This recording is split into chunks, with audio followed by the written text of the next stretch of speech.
2019년 추수감사주일입니다.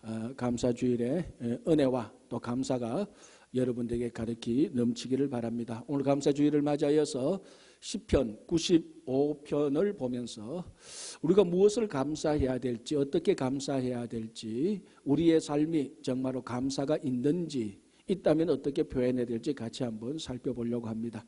자, 오늘 시편 95편은 이렇게 말합니다. 우리가 하나님께 나가자.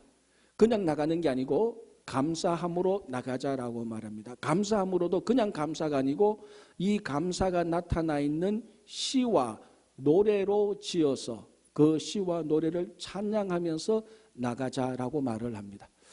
원래 시편 이 95편은 왕이 등극할 때에 그 신하들이 왕 앞에서 경배를 드리는, 그리고 그 왕을 찬양하는 바로 그 노래의 폼입니다.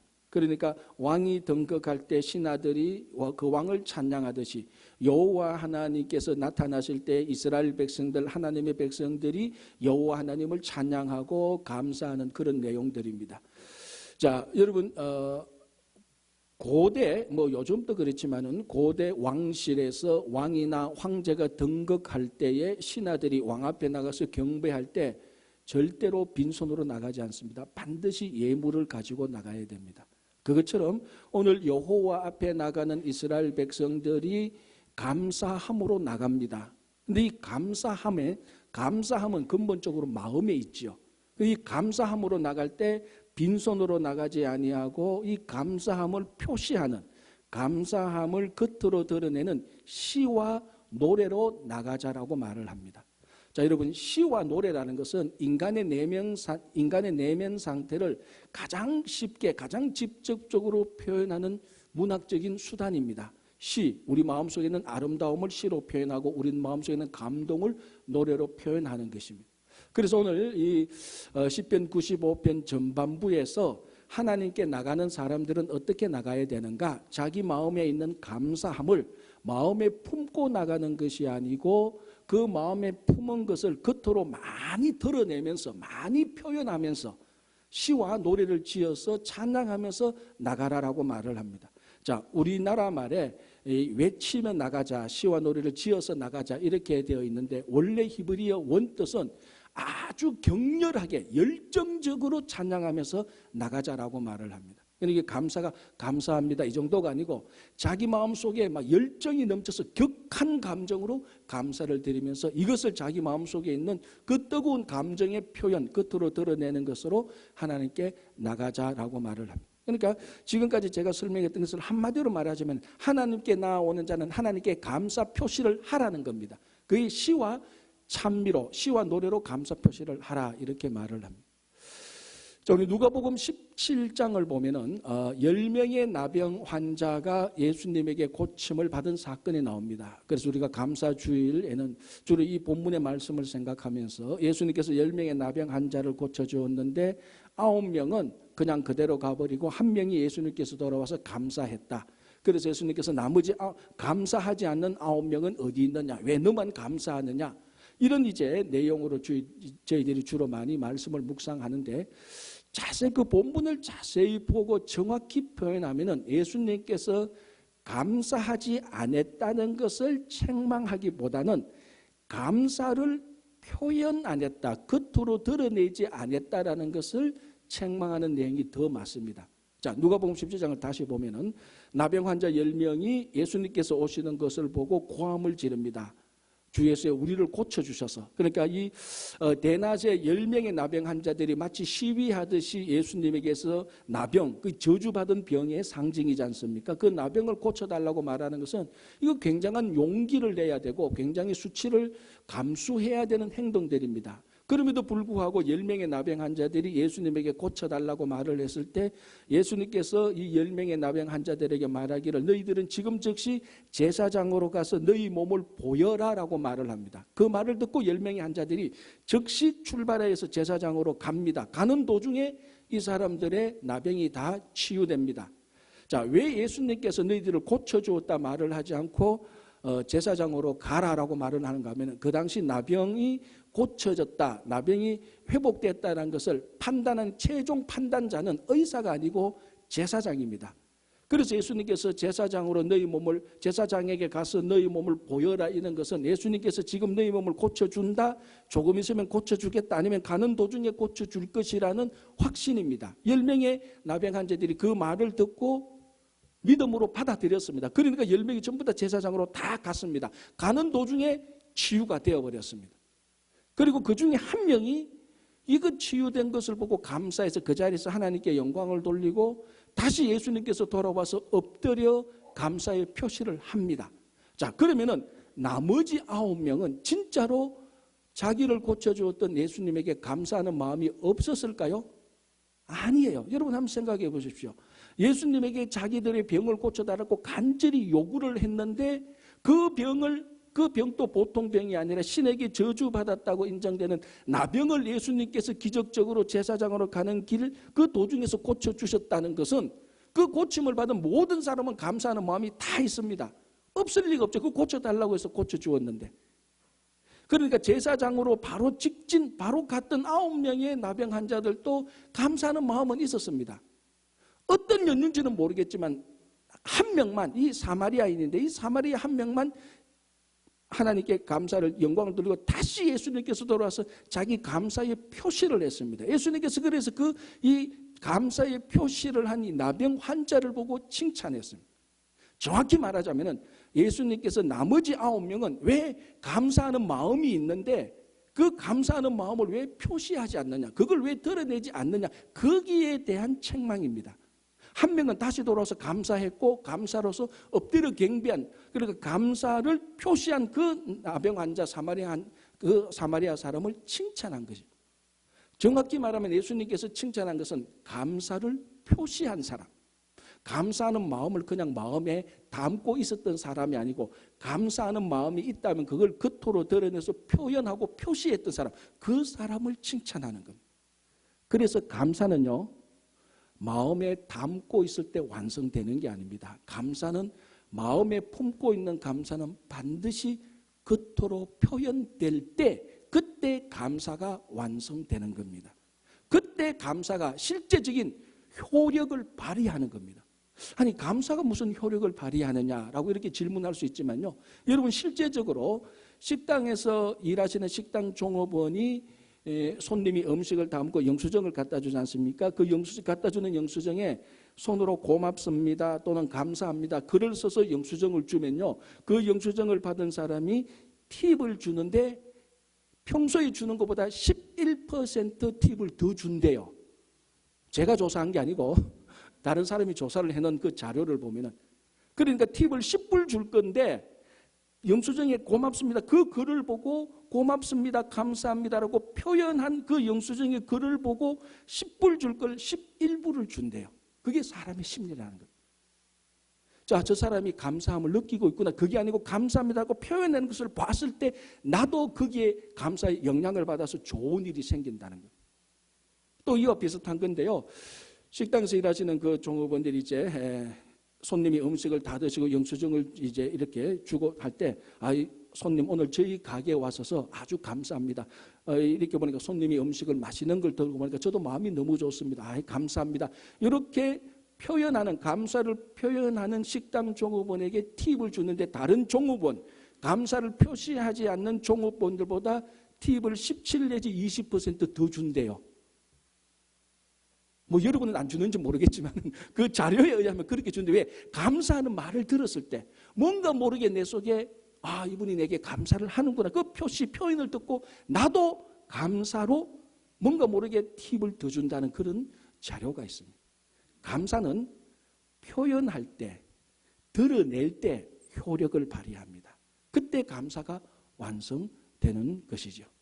자, 이제 감사는 표현하라 그랬는데 우리가 이 설교를 들으면서 가만히 있을 수 없잖아요. 자, 옆에 분들 웃으면서 감사합니다 한번 해보시기 바랍니다. 웃으시면서, 인상 쓰지 마시고 웃으시면서 좀, 그렇죠? 얼굴만 봐도 이 진짜 감사한 표현, 감사합니다 손도 한번 잡으시고. 예. 이거 분위기가 훨씬 업되잖아요. 여러분들 안 보이는지 모르지만 전 여기서 분위기가 훨씬 더 업돼요. 히타를 틀어서 업되는 게 아니고 여러분들이 감사합니다 말을 하니까 분위기가 훨씬 더 업됩니다. 이건 제가 들은 얘기인데요, 사람이 화날 때 숨을 쉬잖아요. 뭐 언제나 숨을 쉬잖아요. 화날 때 나오는 숨을 모아가지고 테크니컬하게 모아가지고 봉지에 넣어서 그 사람이 화날 때 났던 숨 그 안에 모기를 넣으면 금방 죽어버린대요. 이건 제가 들은 얘기, 저는 해본 적은 없어요. 그만큼 사람이 화날 때 나오는 숨에 독성이 있다는 거예요. 그럼 반대로 사람이 기쁘고 좋고 감사할 때 숨 쉬는 것을 모아가지고 봉지에 넣어서 모기를 넣으면 훨씬 더 오래 산대요. 그래서 사람이 이 숨결에 나오는 호흡, 이게 독성이 있고 감사하고 기쁨으로 난 이 호흡에 치유가 있다는 겁니다. 그런 감사는 겉으로 표현하고 드러낼 때에 실제적인 효과가 있고 그때 감사가 완성되는 겁니다. 여러분, 내가 누구한테 감사한데 품고만 있지 말고, 감사는요 품고 있다가는 다 유산돼요. 다 사산돼요. 감사는 품고 있으면요 말 한마디라도, 야 고마워, 김 집사님, 이 집사님, 고마워요, 인사치레라도 고맙다고 하면 참 좋습니다.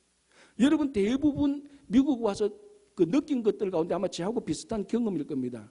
저도 미국 와서 느낀 것이 많은데, 처음에 올 때 정말 사람들이 입버릇처럼 땡큐 하잖아요. 한국은 이만큼 아직도 안 해요.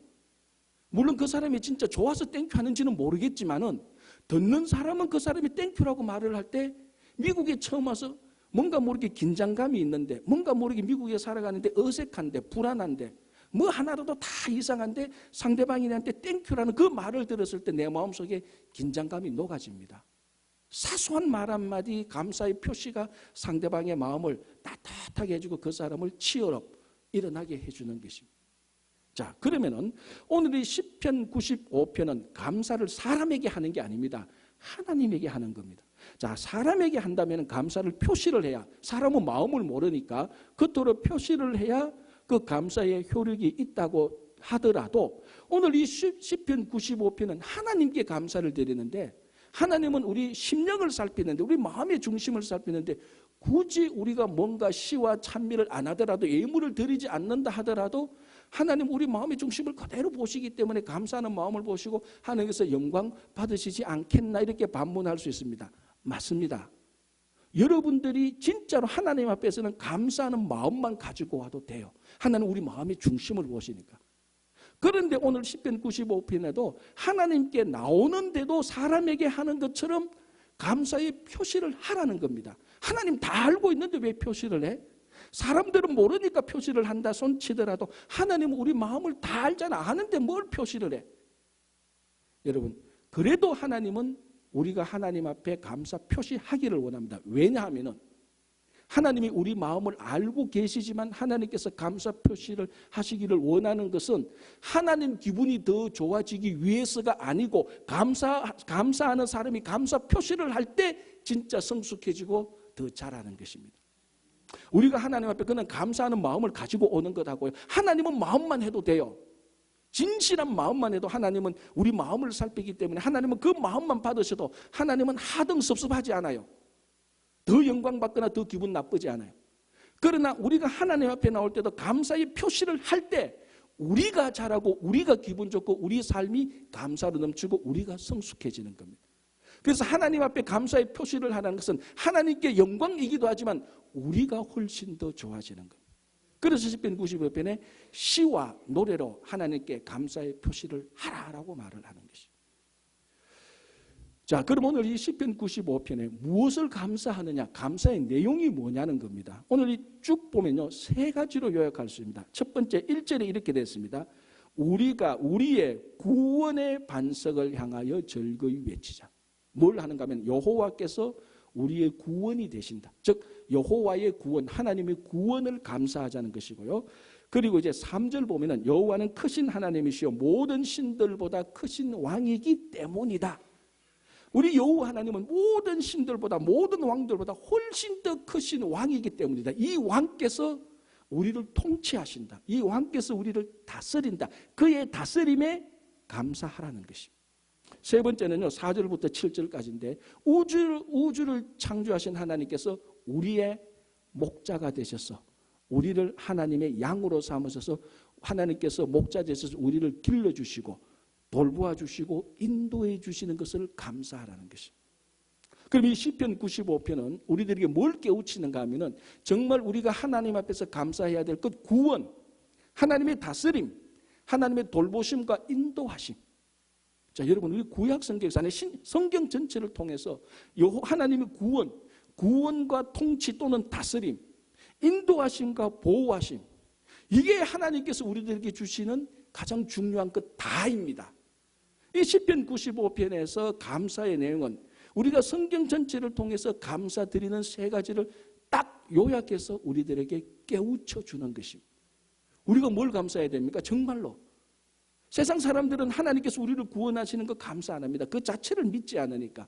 그러나 우리가 가장 먼저 본질적으로 기본적으로 감사해야 될 것은 하나님의 구원입니다. 우리가 뭘 해도 구원이 없으면 아무 소용이 없습니다. 그 구원을 감사하는 것. 그리고 우리가 이 땅에서 실제로 살아가실 때 우주를 창조하신 하나님께서 우리를 다스린다는 겁니다. 여러분, 나의 주인이 누구냐, 나를 다스리는 왕이 누구냐에 따라서 내 자부심이 굉장히 높아지기도 하고 굉장히 비참해지기도 합니다. 나를 다스리는 하나님은, 나를 다스리는 분은 우주 창조의 하나님입니다. 그분이 모든 신들보다 크신 왕이 되어서 철두철미하게 우리를 다스리고 통치하신 이 다스림을 감사하라는 것입니다.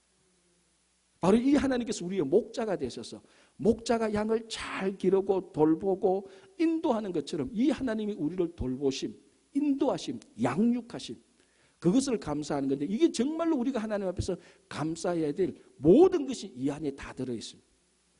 그래서 우리는 예수 그리스도 안에서 이 세 가지를 항상 누리고 살면서 감사를 할 수 있습니다. 예수님이 우리의 구원자 아닙니까? 하나님께서 이스라엘 백성들을 구원해 주셨듯이 예수 그리스도께서 우리의 구원자입니다. 이건 우리를 감사해야 되는 거예요. 예수님께서 왕 중의 왕입니다. 예수님께서 우리를 다스립니다. 그분의 다스림에 감사할 수 있고, 예수님께서 우리의 선한 목자가 되어서 우리가 잃어버린 양이 되었을 때도 99마리의 양을 포기하면서까지도 잃어버린 양을 찾아오셔서 인도하시고 돌보시는 그 선한 목자 되시는 예수 그리스도를 우리는 충분히 감사할 수 있습니다. 시편 95편은 바로 그것을 우리들에게 깨우쳐 줍니다. 이미 우리는 구원과 다스림과 돌봄과 인도심과 양육함의 감사 조건이 다 가지고 있습니다. 어떤 부자 아버지가 자기 아들에게 자기가 얼마나 부자인지, 아들이 얼마나 편한 삶을 사는지, 좋은 삶을 살고 있는지 깨우쳐 주기 위해서 이 7살짜리 아들을 데리고 저 깡촌에 갔습니다. 깡촌 중에 깡촌, 산골 마을에 전기도 안 들어오는 그곳에 이제 가서가 이제 그곳에 애들을 그 집 주인에게 맡기면서 한 2, 3일 살아보라. 그러면 얼마나 불편하겠습니까? 전기도 안 들어오니까. 요즘 여러분 7살짜리, 8살짜리 전기 안 들어오는데 한번 가서 살아보십시오. 일단 셀폰이 안 터집니다. 거기는. 셀폰 안 터지면 애들은 막 미쳐요. 요즘은. 거기 중독이 돼가지고. 밤에 텔레비전을 볼 수 있으니까 아무것도 못합니다. 그래서 부자 아빠가 한 2, 3일 동안 전기도 없는 것을 실컷 불편하고 살다가 우리 집에 오면 얼마나 네가 감사한 것을 알게 될 것이다. 이런 이제 아버지한테 좋은 의도로 아들을 산골 마을 전기도 안 드는 것을 2, 3일 이제 그 홈스테이를 시켰습니다. 홈스테이 시키고 3일 뒤에 아버지가 딱 애들 데리고 집에 딱 와서 저녁을 먹어서 그럽니다. 아들아, 그 산골 마을에서 얼마나 불편했냐. 그래, 그쪽의 삶이 어땠어? 얘기해봐. 그러니까 7살짜리 아들이 말합니다. 아빠, 우리는 밤이 되면 이렇게 스위치를 켜면 불이 다 들어오잖아. 그런데 그 산골 마을은 밤이 되면 달이 나타나고 별빛이 나타나. 환해져.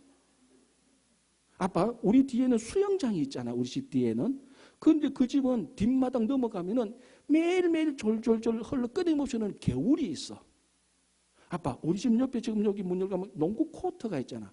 그런데 거기는 문만 열면은 농구 코트, 축구장보다 더 넓은 들판이 있어. 마음대로 뛰다니고 사냥도 할 수 있어. 아빠, 우리는 밤이 되면은 전등 켜고 TV를 보고 셀폰을 하잖아. 그 집은 밤이 되면 달빛 아래서 별빛 아래서 이런저런 얘기를 해. 우리는 방 안에 개 한 마리지만 그 집에는 마당에 개가 4마리, 5마리 있어. 아빠, 그 집이 더 부자야. 그렇게 얘기를 했대요. 아버지의 의도가 실패했습니다. 자, 이 이야기에서 우리는 여러 가지 생각할 수 있지만 저는 한 가지 중요한 걸 봤습니다. 정말 이 7살짜리 아들이 산골 마을, 전기도 안 되는 그 마을에 들어가서 이 마을에 진짜 중요하고 필요하고 본질적인 것이 이 산골 마을, 이 작은 집에 다 있구나라는 것을 깨우치기 시작합니다. 들판이 있고 달빛이 있고 별빛이 있고 나가면 공기가 있고 마음대로 뛰놀 수 있는 큰 들이 있고 집 뒤에는 수영장은 없지만 수영장보다 훨씬 더 좋은 끊임없이 흘러내오는 겨울가가 있고 이 어린 아들이 그 마을에 모든 진짜 중요하게 필요한 것이 다 있다는 것을 깨우쳤다는 거예요. 이 이야기가 사실은 예수 그리스도 안에는 우리 이야기하고 똑같습니다. 여러분, 오늘 이 시편 95편이 우리들에게 끊임없이 감사의 조건을 깨우치는 건 뭡니까? 이미 우리는 예수 그리스도 안에서 구원받은 사람입니다. 이것 하나만 해도 다 됩니다. 세상에서 구중궁궐에서 정말 멋지게 하루 세끼 기름기 있는 음식을 먹는다 할지라도 예수 그리스도의 구원을 받은 우리가 훨씬 더 부자입니다. 위대하신 하나님께서 우리를 다스릴 때, 그 다스림에 순종할 때, 우주 창조의 하나님이 우리를 다스릴 때 우리는 정말 그 다스림에 기쁘게 순종할 수 있습니다.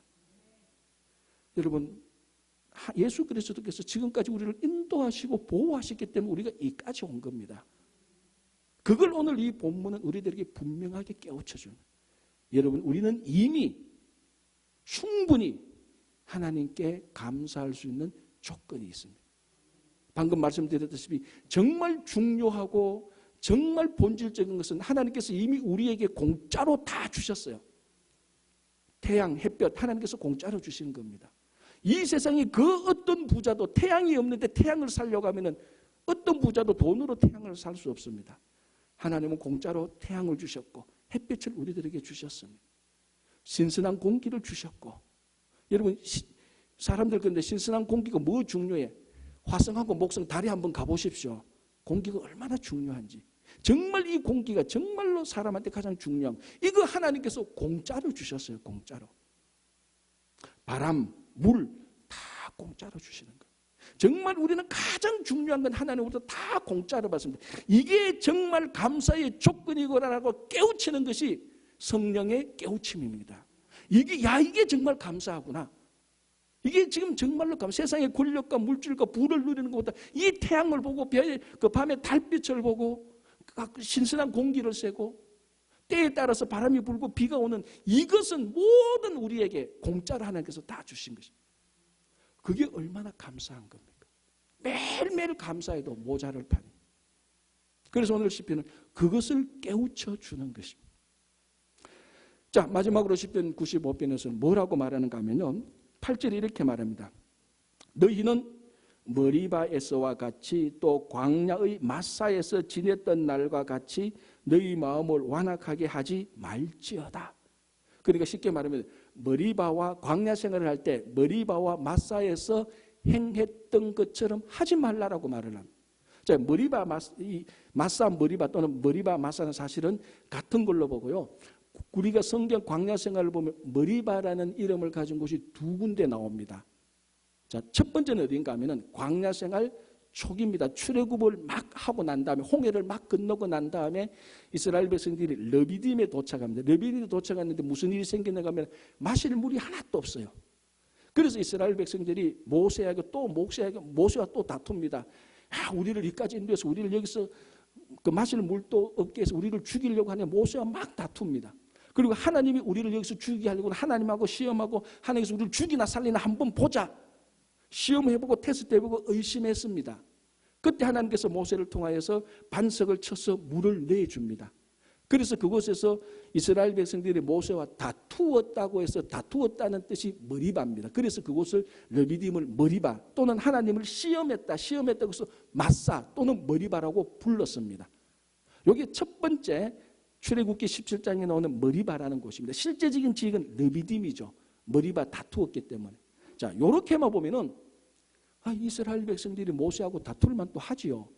광야에 갔는데 물이 하나도 없는데, 광야에서 물이 하나도 없는데 얼마나 짜증이 나고 화가 나고 불안하겠습니까? 제 곁에도 모세하고 싸우겠어요? 다투겠어요? 우리를 인도해서 물 없는 곳으로 왜 데리고 왔느냐고. 우리를 죽이려고 하냐? 충분히 다툴 수 있는, 싸울 수 있는, 하나님을 의심할 수 있는 이유가 됩니다. 그러나 요거는 머리바 사건만 딱 떼어서 봤지 그 앞에 일어난 사건들을 봐야 됩니다. 그 앞에 무슨 일이 일어났습니까? 이스라엘 백성들이 애굽에서 출애굽할 때 하나님께서 10가지 재앙을 내렸을 때 첫 번째 재앙이 뭡니까? 나일강이 피로 변하는 겁니다. 나일강은 애굽 사람들이 신격화하는 신과 같은 존재입니다. 나일강. 그리고 나일강 때문에 애굽이 있는 겁니다. 나일강이 없으면 애굽은 없습니다.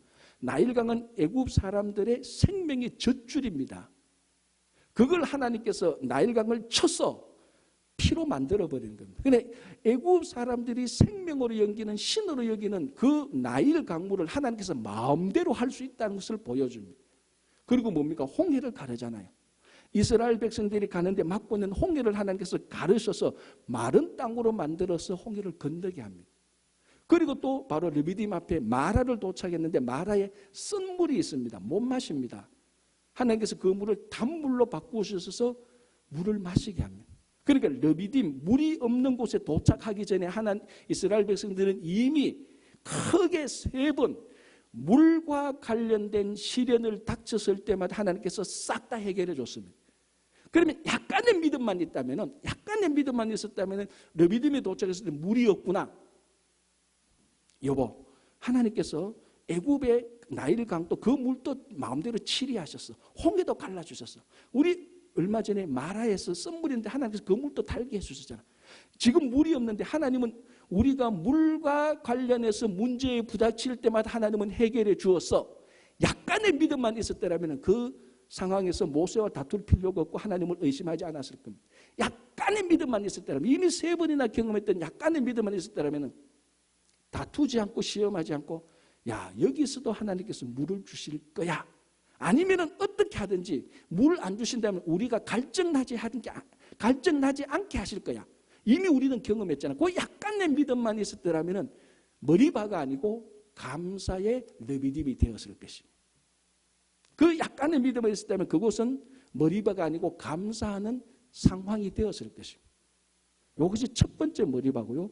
두 번째 머리바는 광야 생활 마지막입니다. 40년이 다 됐을 때에 이스라엘 백성들이 이제 요단강을 건너기 위해서 가데스에 도착합니다. 가데스에 도착하니까 또 물이 없어요. 그러니까 이미 40년 전에 도착한 광야에 물이 없다는 것을 이미 40년 전에 경험을 했습니다. 똑같은 상황입니다. 이거는 비슷한 상황이 아니고 장소만 바뀌었지 세월이 40년이 좀 흘러서 그렇지 상황은 일어나는 상황은 똑같습니다. 바로 그 사람들이에요. 그리고 그 하나님을 섬기던 사람들이에요. 그러면 어떻습니까? 야, 40년 전에 우리 물이 없을 때 하나님께서 반석으로 물 줬잖아. 그리고 가데스에도 반석이 많습니다. 바위가 많습니다. 자, 여기 바위도 많네. 40년 전에 하나님께서 물을 주셨어. 걱정 마. 똑같은 상황이야. 물 주실 거야. 이거는 믿음 없어도 돼요. 경험치로만 충분히 말할 수 있습니다. 경험치로. 어떤 분이 이렇게 말합니다.